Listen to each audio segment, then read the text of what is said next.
This is the Unscripted Podcast. Welcome. I did it right. You did it right. Unscripted Nation. What is up? It's a small country. It is a small country. Glad everybody's with us. Hopefully, wherever you're at, everything's going well. We had such an awesome weekend. Man, it was so awesome. And I just really enjoyed it. You know, I don't know if it was just the getting together or, I like the nuts and bolts stuff. So this stuff always appeals to me. Yep. Hey, while we're talking here, just a second, you want to click over to Facebook on there and somebody give us a sound check, see if we're any better than what we were last week. So maybe somebody can tell us if we're still sounding good or whatever. We're sorry that we do this every single week. So we're getting better at it though. We're getting better. Don't make any promises. No. Don't make any campaign promises that we can't keep. Bob said that we are going to be absolutely we're getting better at it. That's what we want. That's right. Hopefully, maybe somebody will tell us if we're getting better or not. But yeah, man, just the whole weekend, Steve Miner was great. We're sorry that our audio was all messed up for like the first 15 minutes, and then I was still listening to it, and I was like, come on. Mm-hmm. Well, the funny thing is that, I try to mute my phone when we're doing this, and when I got done, it was like all these messages, and they're telling me that it's live, and I'm thinking like, if you're watching it live, you clearly can't see that I'm checking it too, right? so they just keep firing away at me, yeah. And so if there's a problem, hit us on Facebook or something like that, and we will hopefully get this thing where it's pretty well worked out, where there's no problems, where there won't be any kind of, our plan with the podcast room. If should it be confession time? I hit the wrong button. Hey, Patty says she hears us. All right. Hey, Patty. So the part of the reason why we wanted the podcast room was for what? So that we wouldn't have any hiccups. Yes, no problem.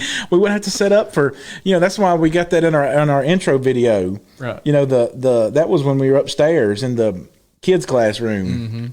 So it was, we're trying to get away from every single week. Every single week. And we're still doing it. Well, we're not going to for long. That's right. We got all our stuff. We just got a few cables we got to get in and stuff like that. Well, and that's kind of the way I am, I guess, in my Christian life. I'm like, one day I'm gonna get better at this. One day I'm gonna make it, and right. And then it's like I just roll on, and I'm like, I'm not any better. What's the blessing of it? Is that grace? Is that if there's a sermon here and is that this whole thing? You remember every step of the way we're like, we got to do this thing. That whatever this thing was, right? Remember, like we're gonna learn how to video edit. Remember that? So we're shooting each other YouTube links. Like you watch this and I'll watch that, and we think, well, if we can just get over that, man, we got this thing licked. That's right. Then the next thing comes along, it's like, all right, now we got this hiccup here. Let's work on this one, and that's a perfect analogy of Christian life too, isn't it? That's right. Kicking the can. Yeah. And so if I can just quit cussing, or if I can just get over this, or if I can just, I'm just upset with the way that you were talking earlier. I mean, it was just, I just couldn't believe the words coming out of your mouth, Bob. You understand the words that are coming out of my mouth? I don't play your jokes. So why do you have your Mountain Dew lid? So I just thought for copyright reasons, because our podcast has gone viral on a local level. We're worldwide, right. but not that many. Anyways, so I decided I would turn my citrus drink around so that no one knew what it was, what kind it was. That way they weren't trying to get. I thought you just like turn my mic down. That way they wouldn't know what. Does this turn yours down? Keep talking. I'm gonna keep talking. I could do it. But so I turned it around so that way the copyright. That way I don't have to pay royalties to. You ever notice that nobody down here drinks those things but us? Me and you. We're in this together, man. I'm telling you, like nobody. I have one Diet Sundrop in my refrigerator where Courtney's mom and daddy brought them down. Yep. And that was such a sweet thing. Like I told your wife, like I need some. Just can you get your mom? Yeah, we'll take care of it. Don't worry about it. Well, I had 2 cases at first. Now I've got one. So Yep. I'm trying to think of what is the special occasion to drink Well, my lucky one. for you, a hurricane is blown in, Oh. and it's not perks for anybody else. But Alabama's governor. Imagine this: Alabama's governor canceled, like they made a mandatory evacuation for Gulf Shores, and But it's way west, though, right? yeah. So mandatory evacuation for Gulf Shores. They did that on Tuesday. So then they had to cancel. Like the real estate people, Courtney's parents were going to go to the beach this next week. Courtney's going to go down with them, and so anyways, they had to cancel their vacation. They got their money back. Well, then they lifted the ban after they'd already made reservations someplace else, and so Courtney's drove up to Tennessee with the boys to and Millie. I should say, what happened to Millie? I know, it's just Hey, happening. we got her in a box. Yeah, it's like 8 years I've been saying The you know, boys. the boys. Mm-hmm. But so she's drove up to Tennessee, so you might get a gift on the way back. Miss Courtney, if you're listening, can you rescue me? I'm down to one here. Well, I want to start off. 8 minutes into our podcast, I just want to say That's the preacher start off. I know something that you don't know. Okay, tell me. No. Well, then this. I just want you to know that finally, for once in my life, I know something that you don't know. Well, this is very anticlimactic if you don't tell the ending of it. Well, I'll tell the ending of it 2 weeks from now. Okay, all right. But no, so some other preacher, we'll just leave it at that, called me today, and you have a present coming. Oh, So I House know payment? something you don't know, not quite. oh, okay, It's nice though. okay. That's what I want. I want Yep. nice things. Yep. So So you know, we're. This is a good point that we can kind of wrap up our conversion. yeah, story. absolutely. Thank y'all for sticking with us through conversions. And you can check out our podcast not only on Facebook Live through the Unscripted Podcast, but also on YouTube. And what other platforms are we on? Well, the Ministry League guys have given us they set it up for us, and obviously they probably have saw our intros, you know, where it takes us 20 minutes to get started, and figured, you know, we probably ought to throw them guys a bone to do it for them. Mm-hmm. And so those guys have set us up an account on Anchor FM, and that will broadcast it out, and it kind of pushes it. The way I understand it is it's kind of a push system where you kind of, you know, pushes it out to all these different platforms, so you can listen to it on Spotify or any of those type of podcast platforms. Is that what you call them? Sure. And so they got it out there for us. And so typically every week, one of us will rip this audio and put it on there so we can go out to One of us being you. Well, it doesn't matter. It does. Are you saying that because you want me to have I'm the credit, saying or that are you because- saying that because you just want to make sure that if it doesn't get there, everybody knows that it wasn't we? No. I want you to get the credit, and I want everybody to know that I don't know how. It's simple, but I think it's hard. I had to get Caleb to help me do it too. Yeah. And so, but you know, it's out there. So hey, we want you guys to check us out. We're wrapping up our conversion series this week, and we'll start rolling into the next one. I talked to Gary Bennett about just him doing our new roadcaster that we got here. That some of the guys in the GBN told us about this. We have the ability, like a couple weeks ago, where we did the video calling. I mean, Brian Spicer when he called in. Yeah, and I talked to Gary about coming on here and doing one of these with us, and he was all for it. And so that'll be cool to have somebody on here with us, and we could either make him up as a Zoom scenario on here or something like that, and get him on here because he does this like what got me hooked on the way he does this is every year at PTP he does these classes, and he'll talk about the cultural things that are kind of, you know, the real big, you know, what's going on behind the parables. You know, right. You know, the blessing of them, they're immutable. Don't you love all these smart people in the church? Yes, because then I can retell it and it sounds so smart. You know, it's like, yeah, I read one time, or I heard a preacher once say. Right. But yeah, so, and speaking of smart people in the church, go to Ministry League, go to the Ministry League app, download it, go to the App Store. You can get the Ministry League app. It's now been downloaded in over 50,000 downloads. I'm not sure how many it is, but There's a songbook on there. It used to be called the AIM app. And once you go on, you can go to network and look at podcast. And we've made our way to the bottom of the list. So go check it out and look it up, and we'll be glad to.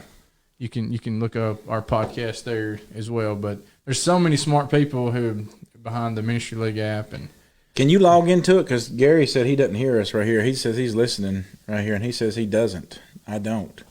So can you send a message out?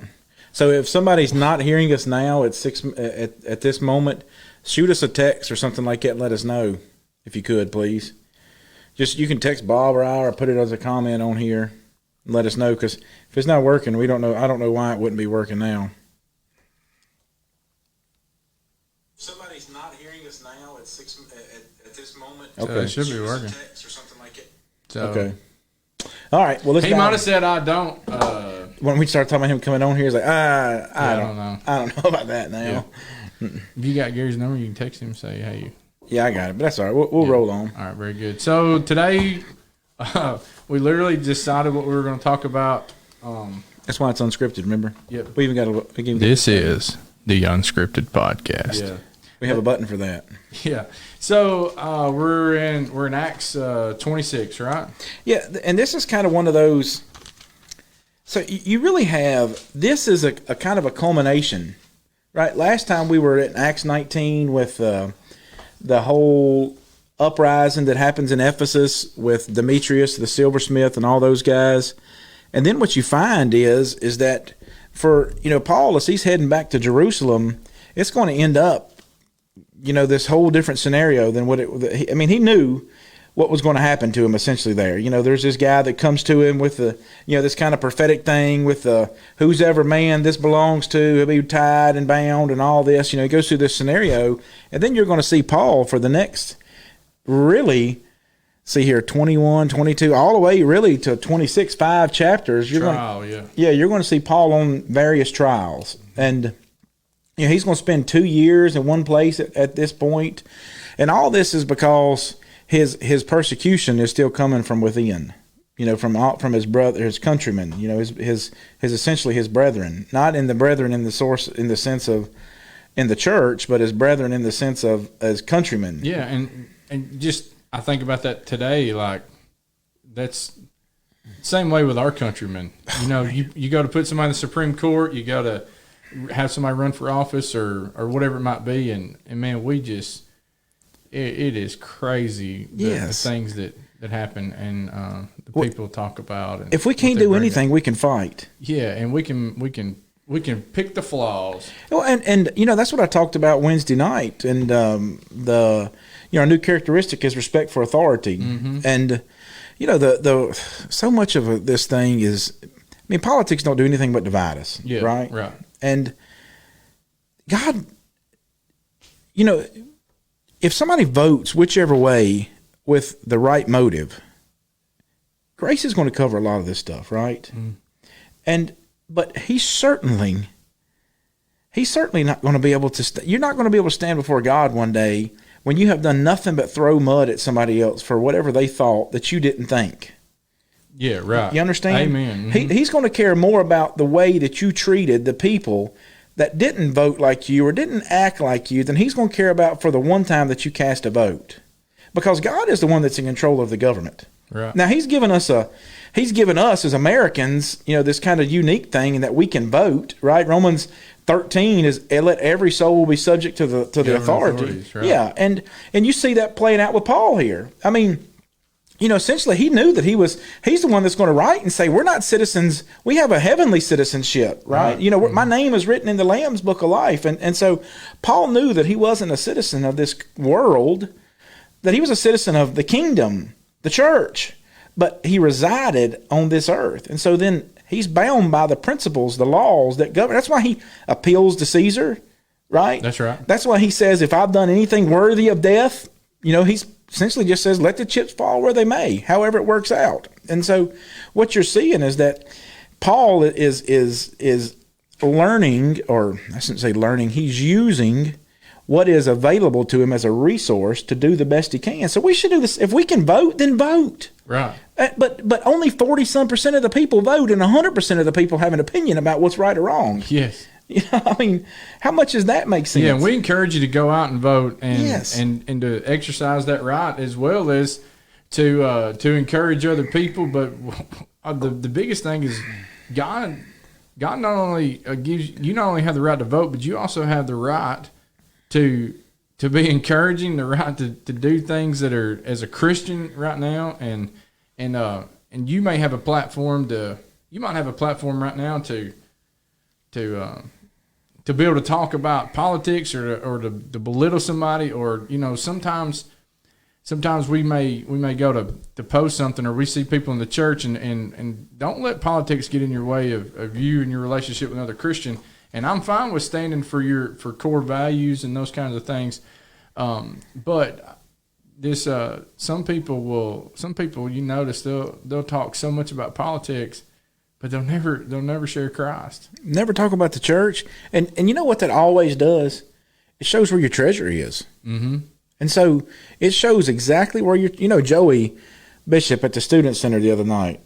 I mean, I do these things all the time with numbers, and he did it, and it was just a mic drop, and he was just showing how much time people spend on social media and all these different things. And he come to the conclusion in 10 years, if you're the average, you spend 2 years on Facebook or on. In 10 years from now, you'll have spent 2 years on your device. I mean, that sickens me, doesn't it? You absolutely, and that's if you're average. Yeah, right. I mean, I remember walking away that night thinking, I want to turn my phone into skeet shoots. Absolutely. I just, and it's because I know I can fall guilty to that. Yep. John Nix was showing me last night that he was like, what he does, and he's like, literally, he wants with to this confession time. Yeah, he literally wants to spend more time with his wife, and so like he goes on to his screen time thing, and so from 5 o'clock till 10 o'clock at night, he locks his phone to where he can't. And then if he wants to like go in there and still be able to log into social media stuff or whatever, he can make a password to where somebody else has that password and they make it up to where he's got to figure out how to get in. It's just an accountability thing. It's just these things draw us in. All this stuff. I mean, no matter what do you remember like the first couple weeks? I promise you we're going to get to this in a minute. Yeah. But the first couple weeks of live stream, like it was the best place in the world to camp out on Facebook. Sure. Because everybody was sharing their preaching videos and their congregations, lessons. Yeah, talking about COVID, yeah. Yeah. Live streaming. Yeah, when we all started being televangelists. Right. Yeah. But, now it's just, it didn't take long. It's just back to throwing mud again. Mm-hmm. And so there's a blessing, right? That's right. And that you can either be converted or almost. And that's the title of today's lesson. That's right. Because that's what we want to. We want to wrap up this series today, and we're going to start now. Sure.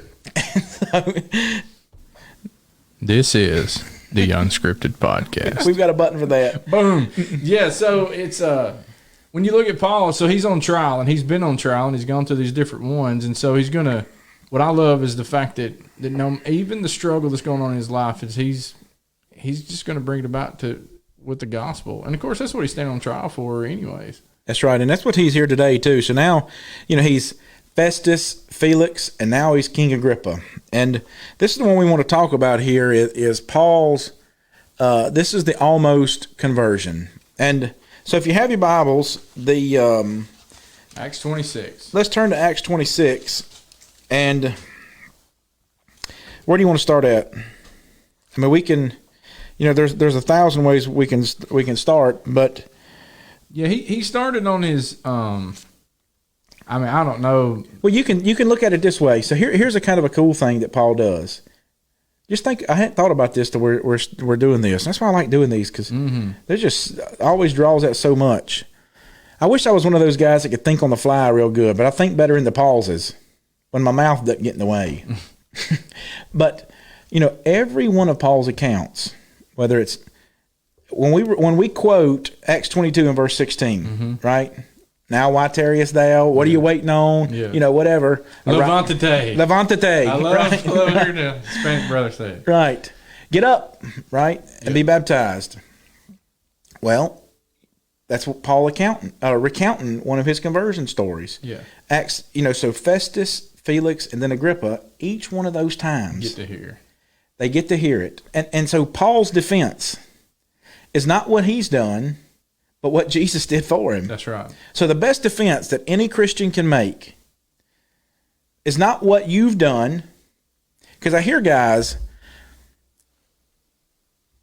I'm gonna be careful about this, but I want to be real about it. Okay, I hear guys talking about the things that they used to do, the person they used to be. Do you hear them guys tell those stories? Mm-hmm. And I've been one at times. And there's a difference in telling those stories to be able to sympathize with somebody or to make somebody understand that, like, I get it, right? Somebody's had a drinking problem, a drug problem, gambling, whatever the case, whatever addiction, whatever hurdles, challenges, it's easier to sympathize with somebody. But you hear guys that just want to up and tell this story of this life that they used to live, and far too often to me, what it does is it paints the picture that they're just not done with it. Yeah, they really. If it was okay, they would like to go back to doing that again. Yeah, and so I've got an old man, but I don't want to celebrate him. That's right. And I remember, you remember Victor Abrego? Mm-hmm. Yeah, so Victor, he put it to me pretty, I just liked the way he put it to me one time, and it wasn't what he said, but it's just how he said it. It's like, I was like, Victor, tell me a little bit about your life. And he's like, what? You want to hear about the old man or what? And so I was like, well, I've heard. I said, how long you been a Christian? He's like, a year and a half. And then I was like, well, what made you Christianity? And then I think that's about the point when he's like, so I don't really like talking about him, but if you want to hear about the old man, I'll tell you about him. Mm-hmm. And so don't celebrate the old man, but certainly every one of us has got one.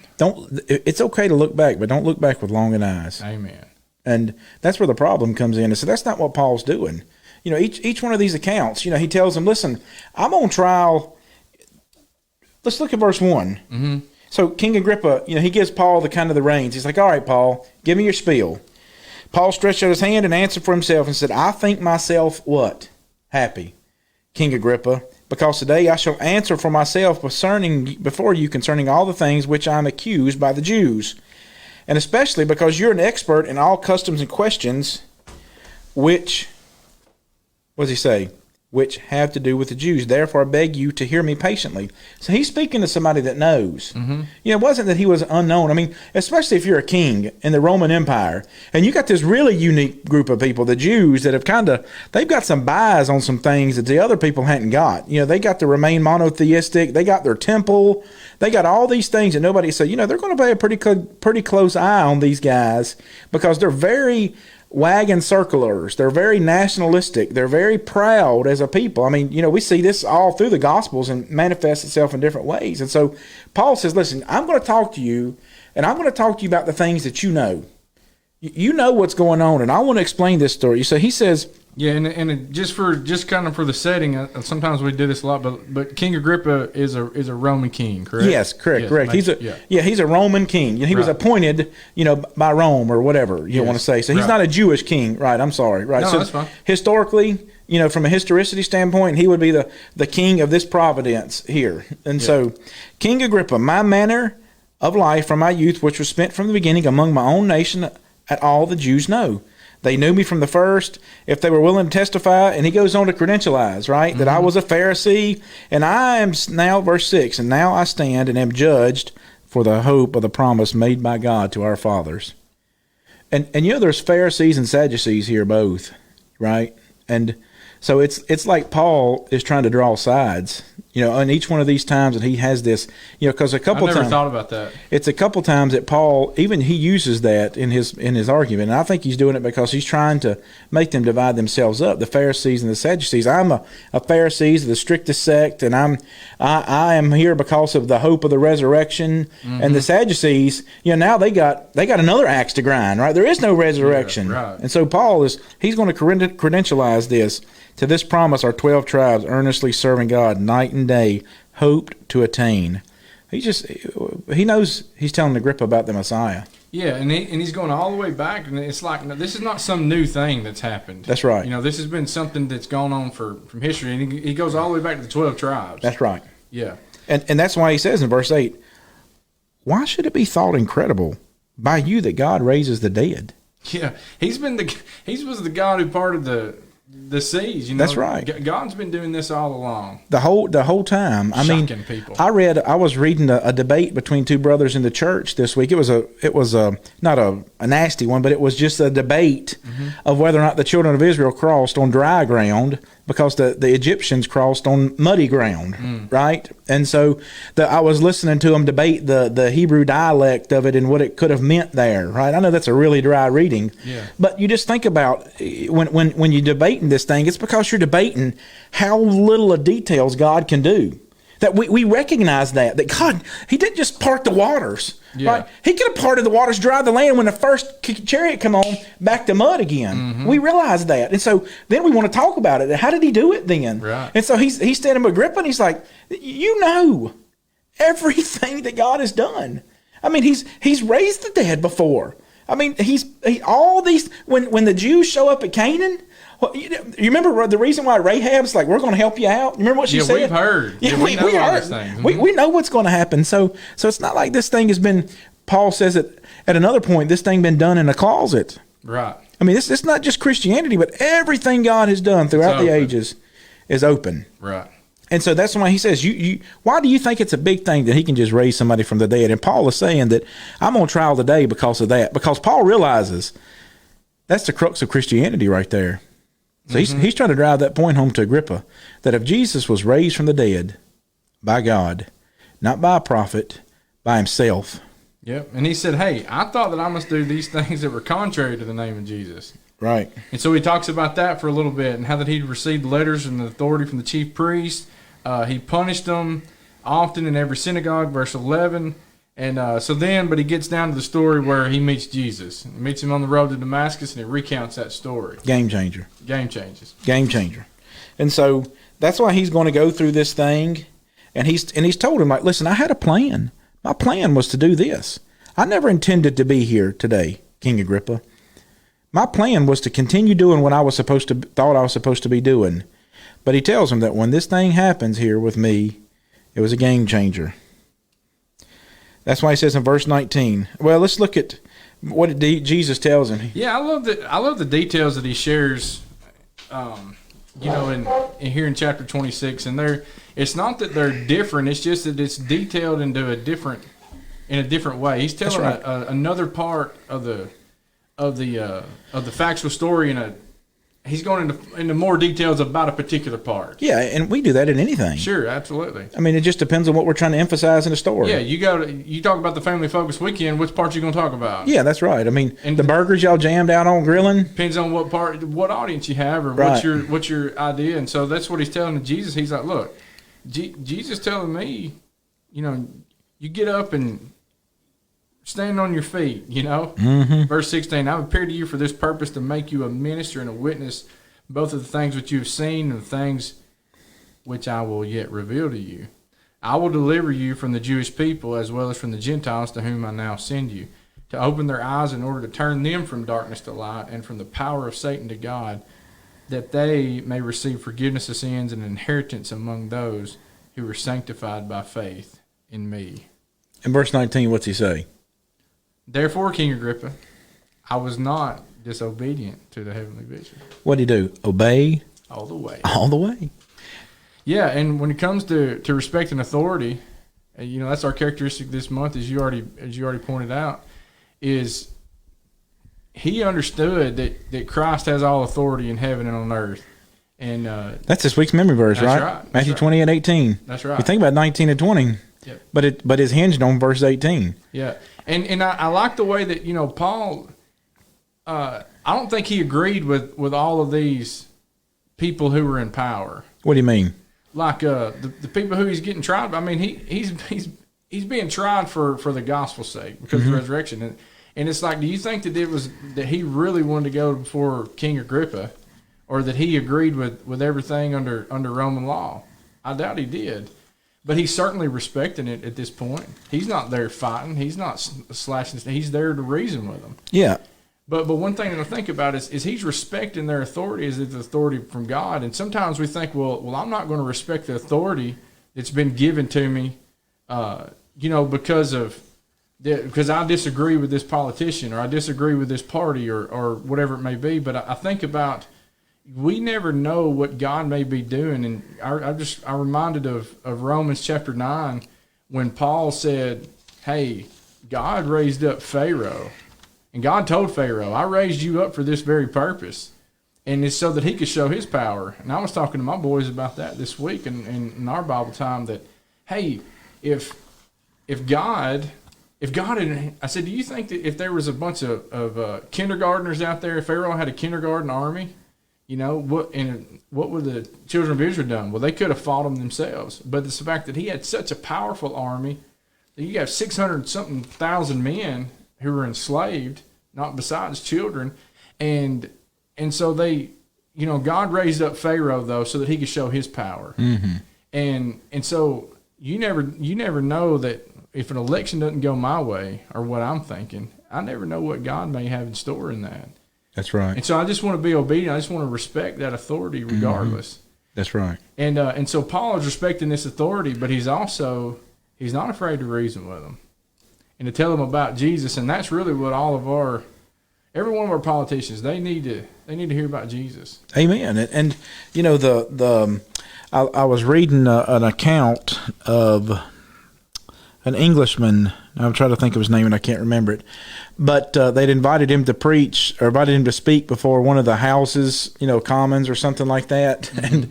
And his sermon was an honest politician. And he talked about the eunuch, in Acts 8. He made 3 or 4 points, and because he knows that he knew that all those guys were dishonest. And every one of them. When Paul is before Felix, you remember what he tells Felix in Acts 24 and verse 25? He said, "Now I don't remember. Go ahead." Well, he gives him this. He's like, "Okay, I'm gonna have you. We need to have this sermon, right?" He's got the chair, so he tells him. He reasoned with him. Here's a 3-point sermon about righteousness, verse 25, self-control, and the judgment to come. Felix was afraid and answered and said, "Go away for now. When I have a convenient time, I'll call on you." Yeah. Let me. People want to kick the can down the road. Mm-hmm. One day, all your what is it? I heard a old guy say one time, you might be ready for the water, but you're just in time for the grave, or something like that. And that's what Felix is doing. Because he had reasoned with him and obviously convinced him of what he needed to do. And so now we're back to Agrippa. Right? And so here we are in Acts 26 with another almost conversion. So Paul, in Acts 26, he's going through this scenario, and so now what he needs him to do is understand what Jesus has done for him.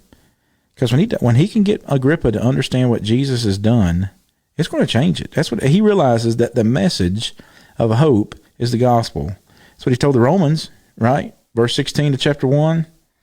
Not ashamed of the gospel, what? It's God's power to save. That's right. And so he's going to tell he's credentialized what Jesus has done in his life. We need to do the same thing. We need people, listen. If you're listening, one of the most important things you can do is live the kind of life that upholds the cross.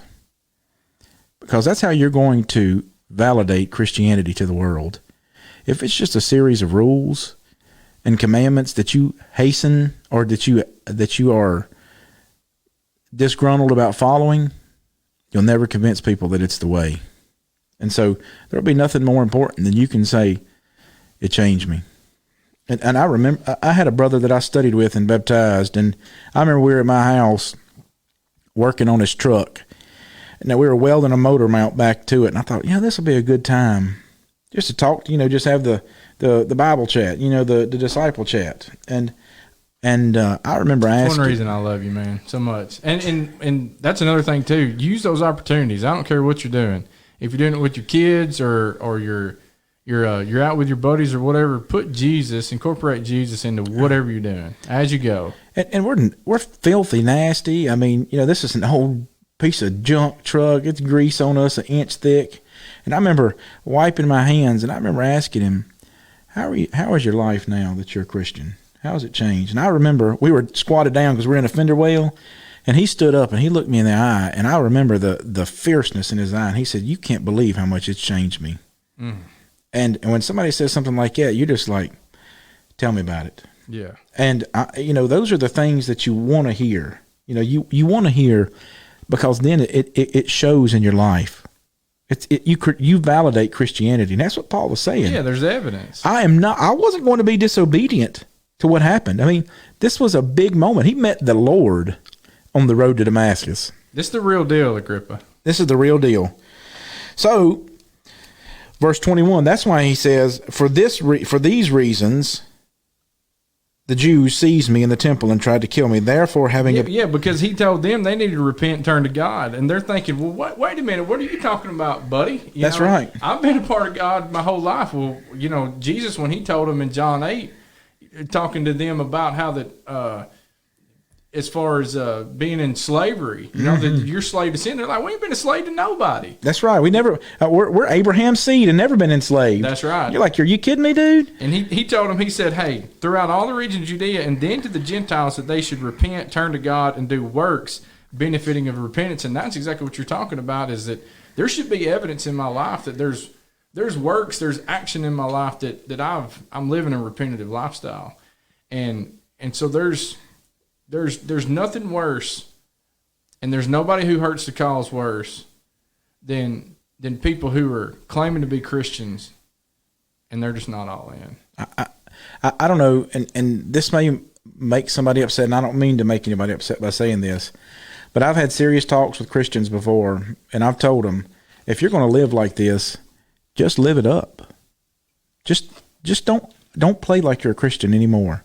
Just have the best time you can have right now on this earth, because this is all that's going to hold for you now. Oh, that's right. And I heard Brother Marshall Keeble say one time, he said he's after, I forget how he says it, he's after you Christians more than because he's got the world. He said the only thing it's going to make you do is just burn hotter. And so if you're not going to do it, don't do it at all. Yeah, I heard this compared one time and I love the analogy that says, all right, if I were to give you a week's paid vacation, but not only that, but I'm gonna give you an all expense paid trip, whatever you want, however you want it, wherever it is. If you want to eat breakfast in France and wake up in the Bahamas, eat supper in the Bahamas and whatever it may be, whatever it is that you want, I don't care however you want to live it up, I'll give it to you for a week. But at the end of that week, I'm going to take you and I'm going to torture you.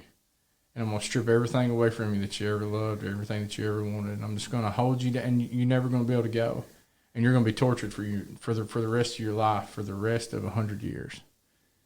And so you take that time frame in our mindset and saying, okay, well, that week in our life of getting everything good for free and living a life of sin, compared to the rest of our life, well, I don't think anybody would want to do that. No, nobody trade that. But it's the same way that with our lives, the 100 years that we may live compared to eternity, that just give it up now. Just give it up now. And it's just not worth the trip. That's right. And so that's what, back to verse 24, he said... Yeah, verse 21, for those reasons the Jews seized me, because he told them to repent. Yeah, go ahead, verse 22, sorry. Yeah, therefore, having obtained help from God to this day, I stand witnessing both to the small and to great, saying no other things than which the prophet and Moses said would come. He's just saying, like, listen, King, I'm not saying anything different. I'm not giving you, it's not like there's something new here. Yeah. This has been coming for a long time. And it's prophesied about a long time that Christ would suffer, and he'd be the first to rise from the dead, and that he would proclaim light to the Jewish people and to the Gentiles. That's right. And so, verse 24, now as he thus made his defense, Festus said with a loud voice, Paul, you're beside yourself. Much learning is driving you mad. But he said, oh, King, I'm not mad. I'm not crazy. But most noble Festus, I speak the words of truth and reason. You know, that's why in 1 Corinthians 1:21 he said, God chose the foolishness of preaching. It's going to be a foolishness to the Greek and a stumbling block to the Jews. Right.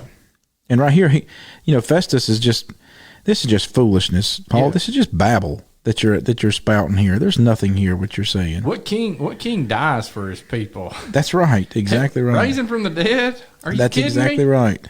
Yep. And so Paul said, hey, if Christ didn't rise, we're the most pitiable. most pitiable. And the gospel is the only story where the hero dies for the villain. Yep. Hey, I bet Festus and Agrippa has changed their mind now. I bet you there's not a single atheist in hell, is it?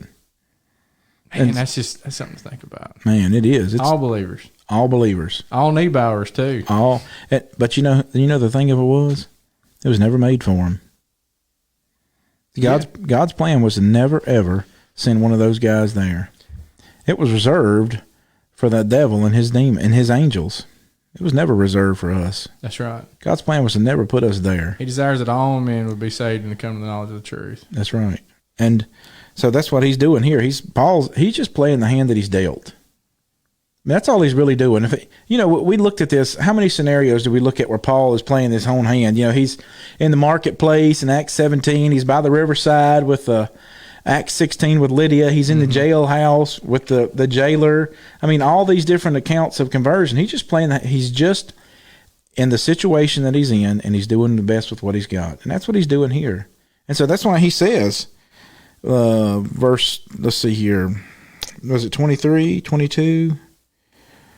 I don't know, something he says, Talking about witnessing to the small and the great? Yeah, verse 22. Having Yeah. obtained help from God, to this day I stand witnessing both to small and great. yeah, that's everybody. Yeah. The least to the greatest of them. The ladies in that day and time would not have been counted worthy of much of anything. Property, a lot of times. It's a shame that, but that was, in a way that, and so he goes and talks to the ladies at the riverside when they go have a prayer meeting.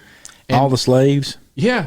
I mean, this was, and you think about this. I mean, he's trying to, it'll credentialize a couple times and say like a few of the noble ones, a few of the most important, this and that and the other. You don't ever see in widespread audiences of those on Mars Hill, for example, in Acts 17, where the majority of those people are like, yep, let's hit the water ball. Just a few of them. But it was a slave religion. And so here's this king. You think to him like, whoa, whoa, whoa. You want me to be a slave to what? Well, exactly right, and that's the letter he writes in Philemon. And you think about this Roman guy who, if he would have claimed ownership, confessing Christ as his Lord, right? Forget your kingship. Buddy. That's right, buddy. You just cut it off at the vine. Yeah, and so Paul to the small and the great. That's a great point you made. That he, I love your small points and your great points, but he. You look at the slaves, you look at the old boys in the jail, and then now he's before kings. And I remember God talking to Ananias about him, and Ananias is like, "Whoa, Lord, whoa. Time out." This guy, I've heard all these kind of things, and he's like, he don't know what all he's going to do. Mm-hmm. And that's the thing is Paul didn't know what all he was going to do, but he was all in. And look what a change it made. That's right. And King Agrippa, I love this. Like he looks and he said, verse 26, "For the king, before whom I also speak freely, knows these things. For I am convinced that none of these things escapes his attention, since this thing was not done in a corner." And he said, "King Agrippa, do you believe the prophets? I know that you believe." And you know what he does? He doesn't give him an out. He doesn't give him an out. And you think about how many people would stand before a judge and would be asking the judge a question. I remember as a young law enforcement officer, I got in when I was 19. But I remember the first time I was having to testify on stand, and it was just over some arrest I'd made or something off. I don't know what it was honestly, but it was nothing major or anything. And no cool story. I don't get to push the story time button. Nope. But I remember this attorney, little hotshot attorney or whatever, was asking me questions. He was trying to hem me up on something. And so he asked me a question, and then I said, "Well, what would you do?" And the judge looked down at me from the stand, and he's like, "Well, son," he said, I appreciated your question right there. He said, but he gets to ask the questions you don't. And, Stole your thunder, didn't yeah, he? that's right. Because I was like, I'll parlay with these guys. Right. I'll go back and forth, no Right. problem. But You don't get that. yeah, and so today in court, you can't ask the judge. You can't do like what Paul did. But also like, I would have the guts to say it to an attorney who's questioning me. But that judge up behind the podium, I mean, yes, sir. I had this one morning before Ryan got here. I was going to the church building to early for something. Talking about before Ryan was born. Before Ryan was born. Yeah, for Ryan was born. So it was Liam or Aiden was I don't remember the age they were, but they were still in the little 5-point harness seat. I remember that. Yeah. And so we would divide and conquer. I'd take two, and Jessica would take. I'd take one, and Jessica would take one if we're going to do something like that. Yeah, So I'm taking man-to-man defense. That's right. So no zone. Now you're in a zone coverage. I know it. And so I'm rolling to the church building. Well, this guy, we're coming up the main road, and he pulls out behind me, and there's this little kid in this little yellow car passes by me. Right. So this cop pulls out, hits his blue lights, and I just move over. Because, this kid's flying, right? And I'm like, well, he's going to get that guy. So he throws his blue lights on. He comes up behind me. So I ease over so he can get him. Well, he keeps on following me. So I pull into this parking lot. And this cop gets out. He's like 20. He's you at 19, right? Yeah. And he gets out of the car, walks up to the window, and he says, you know how fast you're going? And I was, well, maybe 35, 37. I don't know. Something like that. He's like, no. I got you going 53 in the 35, and I was like, no. He clocked the wrong dude. I was like, no, you probably thought that. I said, but I'm in my minivan with my Sunday go to meeting clothes on, and one of my kids strapped in the back, and he thinks I'm the one, not the little guy with his bugs. The car was so yellow. I'm sure the bugs followed it at night. I remember that. It was just a bright yellow car. Have one of them big old tailpipes on yes, it. One of them yes. Fast and Furious cars. So I get to the judge. And I'm thinking, because when he does that, he gives me the ticket. Can't convince him otherwise, right? So he gives me the ticket. And so I'm like, well, I'm going to just go to the judge and plead my case. We make mistakes. Everybody makes mistakes. I go to the judge, and automatically, he's like, how do you plead? And I'm like, he's ready to smack the gavel. He's already made up his mind. I'm just going to plead guilty. And I'm like, not guilty. And he's like, well, what do you mean not guilty?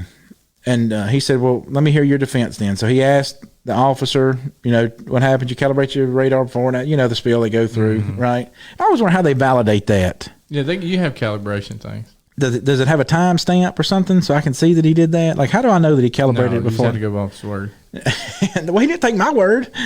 So he looks at me and he says, now the guy in front of me, he had got mad at and gave him 10 days in jail because he kept goading this guy along.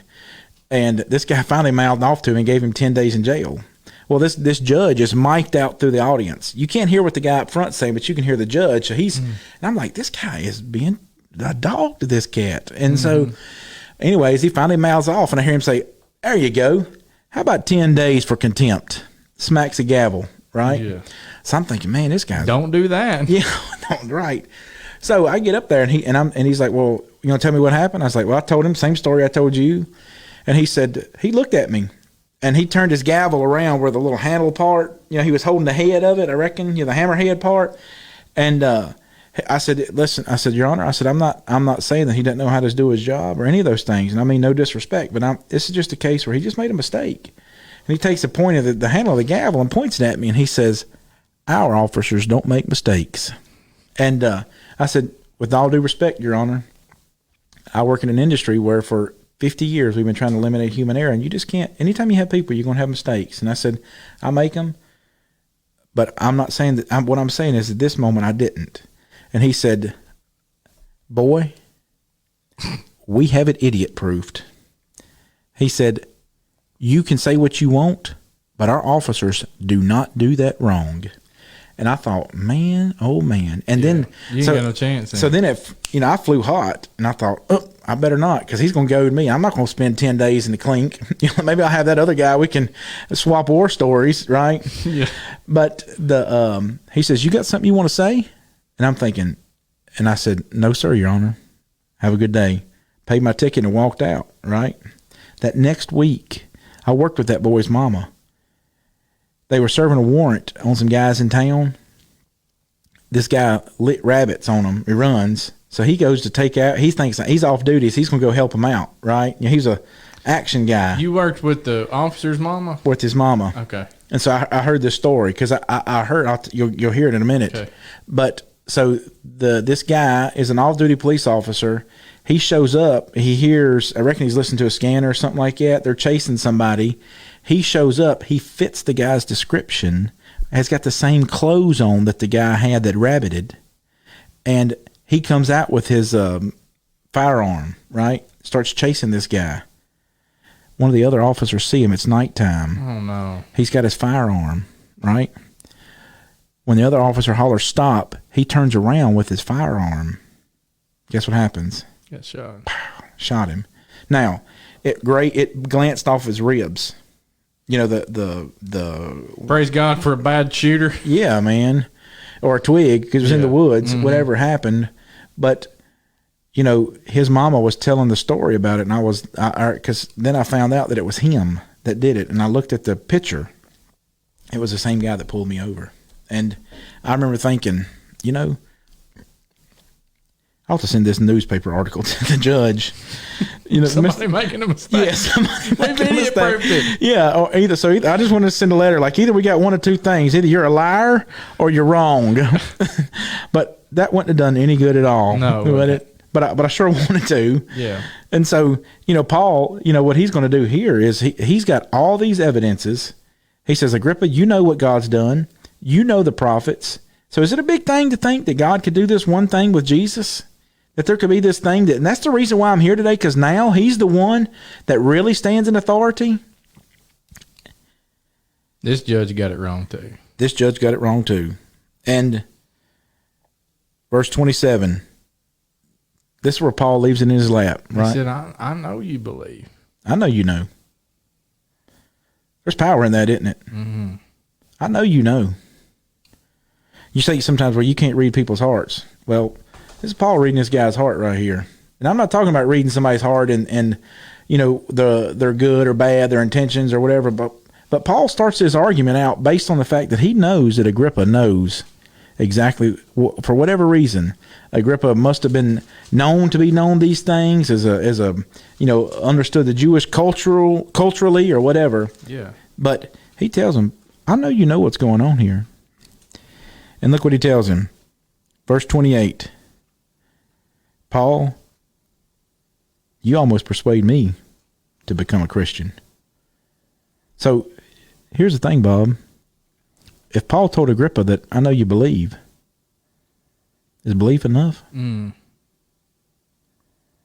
Because if all you got to do is believe, Agrippa saved. That's right. And no, that's not all you got to do. I mean, and James even said that, you know, that you believe in God, you do well. Even the demons do that. That's right. They believe and tremble. That's right. And so that's why he tells him, you almost persuade me to become a Christian. There's no record historically that Agrippa would ever obey the gospel. I'm not saying that he didn't. I don't know. Yeah, and it could be that, I mean, this is even though Agrippa, and I look at all the people who might have tried to persuade somebody, all the people who've been involved in evangelism and everybody who's, I mean, me and you've talked countless stories of people who not obeyed the gospel that we talked to and cried over them, all those kinds of things. But, yeah, you know, Agrippa, even though he didn't become a Christian, this right here, his story can still encourage somebody. Absolutely. Encourage somebody else to go, okay, this guy didn't, but what about me? Mm-hmm. And I don't want to be one of those almost guys. And that's one thing that, you know, I love Sharper Than Iron with you, and I love having other Christians as people who help hold me accountable. But I think about, man, that statement you just pointed out, that do you believe the prophets? I know that you do believe. You almost persuade me to become a Christian. He still wasn't there. I mean, so belief just ain't good enough. No. And I know that's not the proper grammatical, way to say that, but the only thing it does is get you knowing what's coming when you die. That's right, and it's proof that biblical faith is not just intellectual thought, because according to Paul, he's saying, Agrippa, I know you've had this intellectual thought. I know you believe, but that's not faith. Faith is not just believing. Faith is a trusting to the point there's going to be action. That's right. By faith, Noah, being right. divinely warned of the things not seen, he moved with godly fear. All these, you go to Hebrews 11, all these action words of these people of faith, and that's the way we should be. And so if King Agrippa truly lived by faith, there would be a different result right here. That's right. You know what he'd have been doing? It would have been almost. That's right. He'd have been piling out that chair he was sitting in, looking for the closest fountain or bath or horse trough or whatever. And you think about how many people he could have converted just because that he's a king and he'd take a stand that day. Man, alive. That's why we like the stories of our young ladies that decide they're not going to wear some kind of do some kind of homecoming thing that would go against what God would have them to do, right. or dress a certain way, or these guys that are sports figures or something like that. They say, no, I'm not going to do that. Yeah, huge sports figures like Russell Wilson. He's a Super Bowl champion, virgin. That's right. And so he saved himself for marriage. That's right. Imagine how many times he was ridiculed in the locker room. That's right. And so you just got to understand that, that's why Paul said, yea, and to all them that will live godly in Christ Jesus, to Timothy, will suffer persecution. I mean, when we're preaching tolerance, what they really want you to do is tolerate what they're saying, not what you're saying. When Tebow put, his little Philippians 4:13 or John 3:16 or whatever under his eye makeup, he said, you can't do that. But I can do whatever I want that's anti-Judeo-Christian values. And so that's why Paul says in verse 29, he says, listen, you may think this is about you, King Agrippa, but it's not. It's not just about you. He said, I would to God not only to you, not just you, Agrippa, but at all who hear me this day. Yeah. It ain't just about you. Every one of you guys listening, I want you to understand. I want you to do the same thing. And that's what's cool is not only did they hear it, but we're hearing it today. Amen. And he says, I want you to might become both almost and altogether, almost persuaded, almost as lost, such as I am, except for these chains. I don't want you to have to count this one. I don't want you to have to bear this one, but I want every one of you. I want every one of you, not just almost. So he's calling Agrippa, right? That's what he's doing. He's saying, look, you got this guy over here that says almost. I don't want you almost. I want you almost and all the way. All together. All in. I was talking I'm reminded of, I was talking one time with a preacher who'd had a live debate with a guy, and I thought he did a good job. And of course, so I asked him later, that, hey, did you ever have any luck with that guy or whatever? He said, well, no. And I said, don't get discouraged. I said, this, you never know who it might be hearing, who might have heard that debate and they might have became a Christian because of it. Or you never know who might have heard you talk and might have heard you make a mistake in one of his defenses that he was given.